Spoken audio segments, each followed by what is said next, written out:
Chapter 2 In the Tracks of Desert Dust by Kathy King Johnson. I was Executive Director of Medicine Horse Program, a leader in equine-assisted psychotherapy. At Medicine Horse, we worked with the Bureau of Land Management and the Wild Horse Inmate Program in Canyon City to adopt mustangs. We used the horses in our Hope Foal program for teenagers and in our Fearless Victory program for veterans with post-traumatic stress. This form of reciprocal healing was the cornerstone to success. People healed working with and caring for the horses.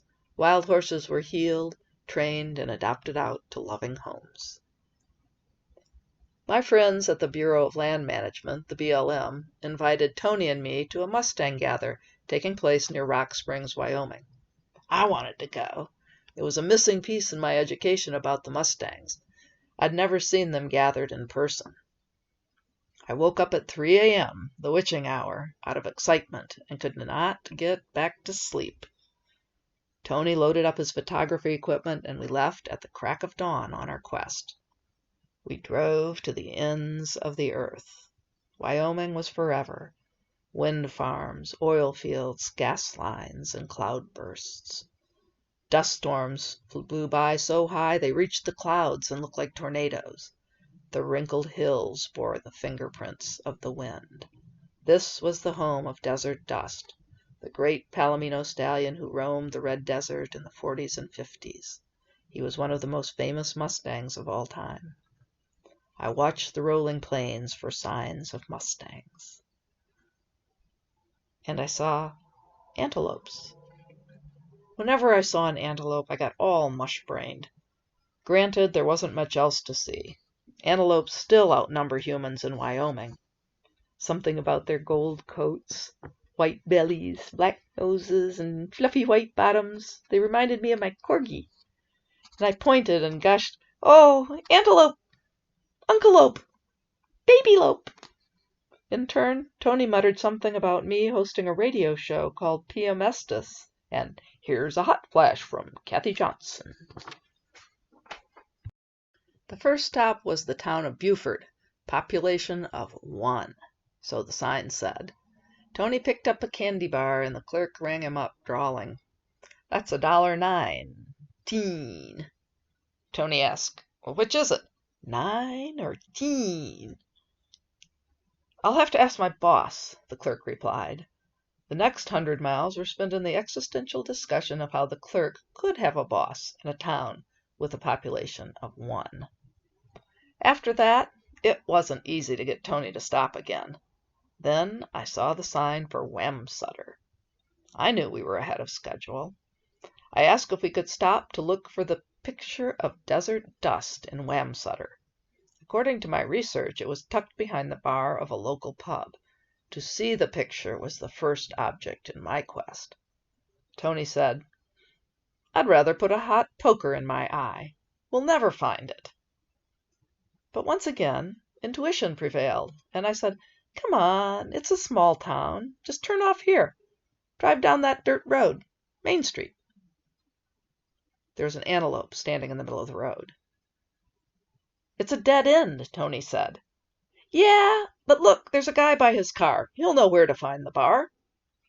In fact, he was pulled up in front of the Desert Bar. The bar was small, 1 room, a storefront facade hand-painted on the front. All it lacked was swinging doors. They would never stand up in the wind. We walked in and looked behind the bar. There was no picture of Desert Dust. A few regulars held their seats at the bar, and Rosemary, the friendly blonde bartender, served us ice-cold beer. And there was a pool table. Tony pointed above the pool table. A 2-foot by 3-foot black and white picture of Desert Dust hung on the wall. The object of my quest! The Holy Grail! I was ready to go home. Someone had miscued on a break and sent the cue ball careening off the table, where it had smashed the glass in the corner of the picture. Moths had crawled behind the glass and died. But after more than 50 years, the Palomino still reigned over the watering hole of the small town, perhaps the most famous denizen of Wamsutter. "How old is this bar?" I asked Rosemary. "Ancient. We just got a new jukebox. The last one came over on the Mayflower. It played 45s, and the pool room is an addition. I wondered exactly how you could add an addition to what still looked like one room. We shot a few games of 8-ball, shot some pictures of the picture of Desert Dust, finished our beers, and said our goodbyes to Rosemary and the regulars of the Desert Bar. We headed down the highway toward Rock Springs and the BLM Mustang Gather, formerly known as a roundup. For Wyoming, Rock Springs is a large town, about 23,000, a blend of Wild West, mining, and cowboy country. Where many small towns have parks in each neighborhood, Rock Springs has rocks and rodeo arenas. Houses and businesses sprawled through the valley, juxtaposed by towering cliffs and majestic mountains. Since we were traveling on a tight budget, we pulled in at the Motel 6. It was Lilliputian. The room was tiny, and the TV so small and old it had a round TV tube. The queen-size bed was really a full size, and the pillows were the size and texture of crackers. There was no art on the wall because there was no room on the walls. It was about the size of a horse stall, with about the same amenities. There were no tissues or shampoo anywhere. But there was a swimming pool. It was about 3 strokes from one end to the other. It never went deeper than 4 feet. Although it was blistering hot outside, 95 degrees, the water was freezing. Not refreshing, bone-chilling cold. I raced through my laps and jumped out shivering, headed full speed for my room. The 6-hour drive had taken its toll. I fell asleep dreaming of mustangs and woke up around 3 a.m. In my excitement to see the horses, I could not get back to sleep.